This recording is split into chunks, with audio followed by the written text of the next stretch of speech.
everyone, and welcome to my channel. Thank you for being here today.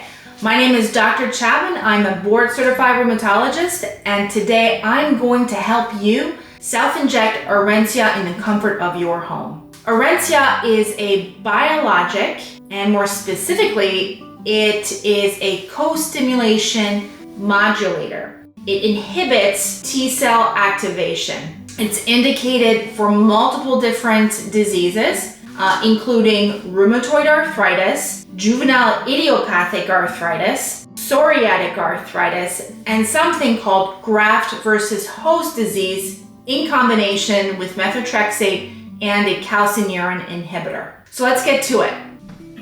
So before you start your Orencia injection, you want to make sure that you have all your gear ready to go. So the first thing you'll want to do is take your Orencia out of the fridge and check the expiration date. And you also want to check the actual window and see whether the medication is cloudy or if there's some particles.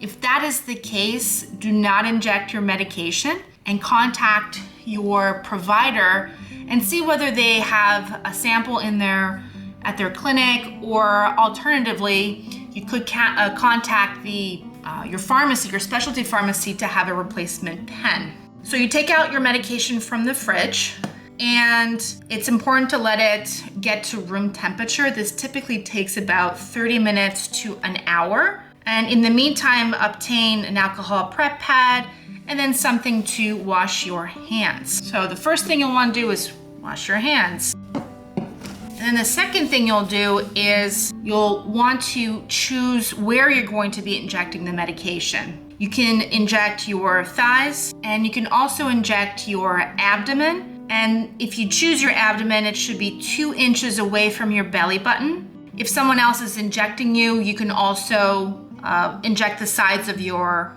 arms. Ideally, you should be rotating your injection site every week. And this is especially important for Orencia because it is rather frequent, so it's a once weekly dosing. All right, so this is supposed to be a representation of our skin. So you'll take an alcohol prep pad and you'll want to clean the skin in a circular fashion and then just let it dry. This will reduce the amount of stinging you experience. Then you take your medication, you remove the safety cap like this. You'll want to squeeze the skin slightly, hold your medication as such, and then at a 90-degree angle, press firmly, and when you are ready, click the medication, wait about 10 to 15 seconds, and you'll see the plunger go down. And once that's complete, release. There may be a drop or two of blood. That's perfectly normal. You can simply put a Band-Aid on and it should do the trick. Afterwards, you take your medication. This is considered a sharps, and you should put it in a designated sharps container. So that's a wrap. I hope that you derive some benefit from this video. If you have, and that you are comfortable self-injecting Orencia at home. If you have any personal questions about your health, I highly recommend that you reach out to your doctor or provider for more information. If you have any questions about rheumatology in general, or you have any ideas about future videos, please leave them in the comment section below, and I'll see you next week.